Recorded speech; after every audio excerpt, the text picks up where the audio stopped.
Նինոց Մինդայի TV3 հանրային դպրոցում տեղի ունեցավ գեղեցիկ միջոցառում, նվիրված մեծանուն հայ բանաստեղծ Հովհաննես Թումանյանի կյանքին ու գործունեությանը։ Դահլիճը շնչում էր Թումանյանով։ Նրա քաղցրաբար պոեզիան հնչեց երեխաների գեղեցիկ կատարմամբ։ Ուսուցչուհի Լալա Փութուլյանի տարած աշխատանքը ներկաներին մեկ անգամ ևս թույլ տվեց զգալ ու վերապրել այն գեղագիտական հաճույքը, որ զգացել էին դեռևս դպրոցական տարիներին։ Հանդիսավոր ցերեկույթին ներկա էր դպրոցի տնօրեն Արմեն Ղարսլյանը, փոխտնօրենը, ուսուցիչներ եւ ծնողներ։ Եթե հայ հոգին կամենար արտահայտել իր էությունը, անպայման կդառնա Հովհաննես Թումանյանը, Երանի մեծ, որ հանճարեղ Թումանյանը։ Այսօր մեր դպրոցում միջոցառում էր, որը նվիրված էր հայ մեծ բանաստեղծ Հովհաննես Թումանյանի ծննդյան առթիվ։ Այս տարի մենք նշում ենք Թումանյանի 165-ամյակը ծննդյան եւ մեր դպրոցում մեր հայոց լեզվի ուսուցչուհի Լալա Փութուլյանը կազմակերպել էր միջոցառում, որը բաղկացած էր երկու մասից։ Երկրորդ մասը միջոցառման երկրորդ մասը իհարկե հեքիաթներն էին վերցված Թումանյանի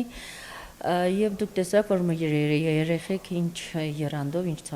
մեծ սիրով կատարեցին բոլոր իրենց դերերը, ինչպես ասենք, ոնց որ նրանք լինեին իրոք դերասան,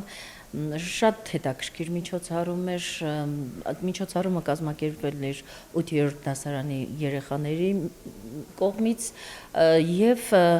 միջոցառման նպատակը, որ հասցնենք մեր երեխաներին, որ մենք պետք է միշտ հիշենք մեր մեծ բանաստեղծներին, հայ բանաստեղծներին, գրողներին եւ հայ գրականության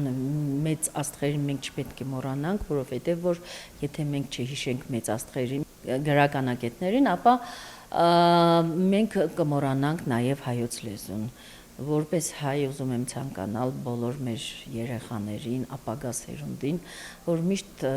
սիրեն գիրքը, սիրեն կարդալ, որպեսզի չմոռանան իրենց մայրենի հայոց լեզուն։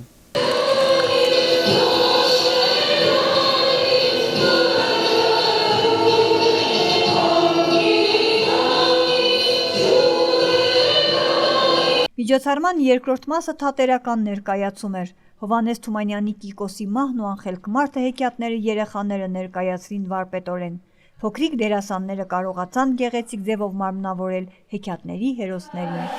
Ես ոնց եմ հոգնել ես ես կյանքի։ Ամբողջ օրը աշխատում եմ, ամբողջ օրը։ Իսկ դու ամբողջ օրը ուտում ես, կեջ։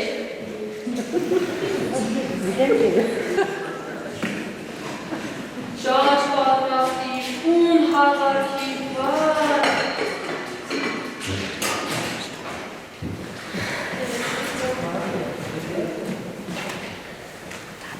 Գետինը լավ մաքրել։ Հա, գետին ասեցի, հիշեցի, էլ գետինը մտնես։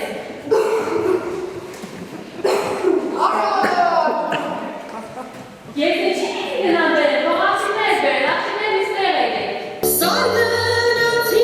սինց հաղի ամար, բութանս, դաժան, սենից վարեց են տղի ամար, փոքիչ իրյարս, դաժան,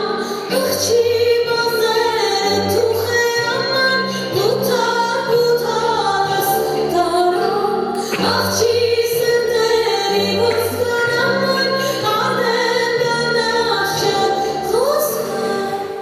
Այսօր Նինոց Մինդայի TV3 հանրային դպրոցում տեղի ունեցավ Հովհաննես Թումանյանի նվիրված միջոցառում, որտեղ որ մենք 8-րդ դասարանից ներկայացրեցինք Կիկոսի մահը եւ անխելք մարդը, ուզում եմ շնորհակալություն հայտնել մեր մայրենի լեզվի ուսուցչուհի ընկեր Լալային։ Ես մարմնավորում էի Կիկոսի մահի մեջ փոքր քույրի դերը։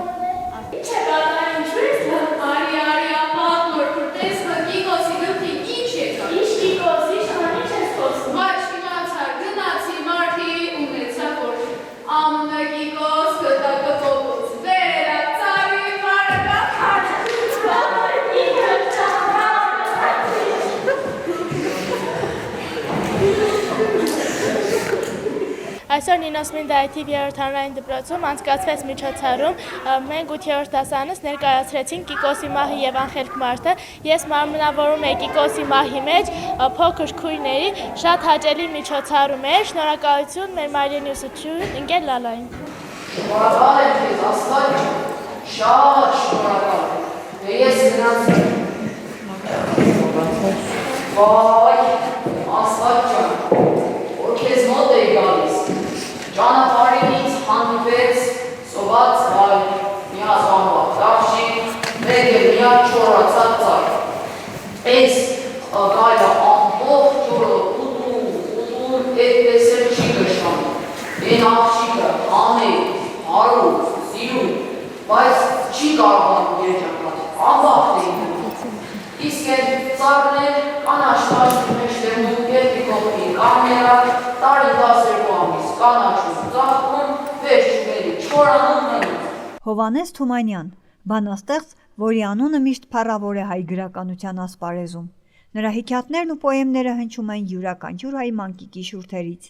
Նրա թևավոր խոսքերն ու խրատական պատմվածքները դաստիարակչական գաղափարախոսությամբ են ընկալվում բոլորի կողմից։ Այսօրվա մեծ դասը նվիրված Մեծն Թումանյանին իր մեջ կրում էր այն ամենը, ինչը թվարկեցինք մեկ անգամ ևս։